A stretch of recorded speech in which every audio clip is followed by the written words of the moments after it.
Washington, apprehension was giving way to measured but mounting confidence Sunday that the fall finale to Canada's long-running NAFTA drama may finally be at hand, with the famous unpredictability of the man in the White House giving all involved cause for caution. Foreign Affairs Minister Chrystia Freeland and Ambassador to the U.S. David MacNaughton were in Ottawa taking part in an aggressive, long-distance, last-minute push to get Canada into a trilateral free trade deal with the U.S. and Mexico on the eve of a key congressional deadline. Central to the discussion Sunday has been an effort to secure some sort of assurances that will allow Canada to avoid the dreaded Section 232 tariffs on steel, aluminum and auto exports, which U.S. President Donald Trump has either threatened or already imposed on national security grounds. Trade experts briefed on the progress so far say an agreement is well within reach. They're moving towards closing the deal. It's really not a question of if, it's a question of when, said Daniel UJCZO, an Ohio-based international trade lawyer at Dickinson Wright who represents large U.S. automakers and auto parts manufacturers. There's just a lot going on, and not a lot of time to do it in. At the end of the day, U.S.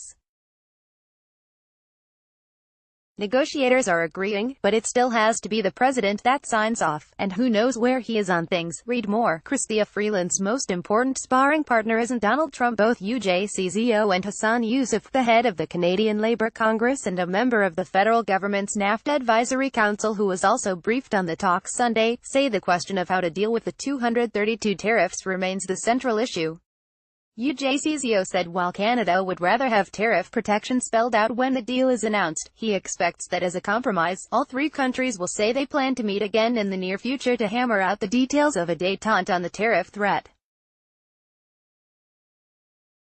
Trump, who has already imposed tariffs on Canadian steel and aluminum, has also repeatedly threatened to impose even more crippling levies on auto imports if a deal can't get done.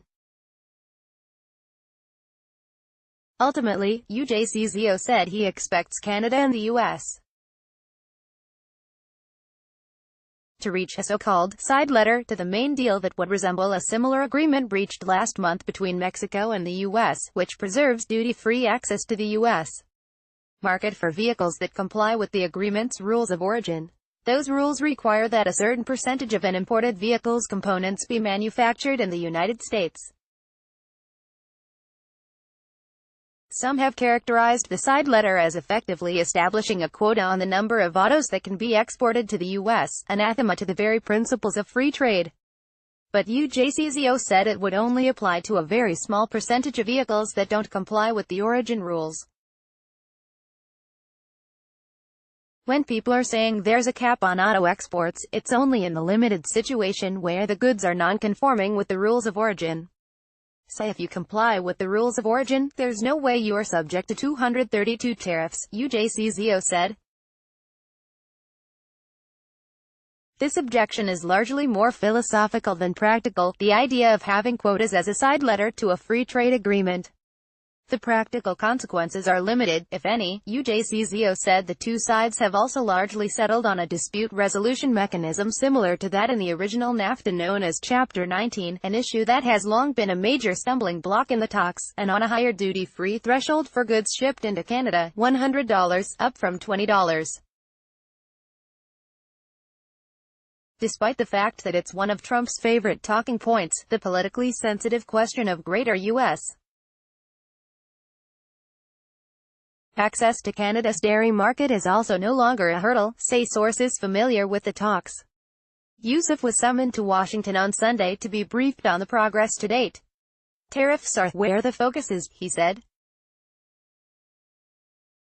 They've been spending quite a lot of time trying to figure that out. Even Prime Minister Justin Trudeau has been reportedly pulled into the fray. On what's usually a personal day, his itinerary said he'd be spending Sunday in private meetings. Chapter 19 and the 232 tariffs had emerged in recent days as the two biggest challenges in front of negotiators.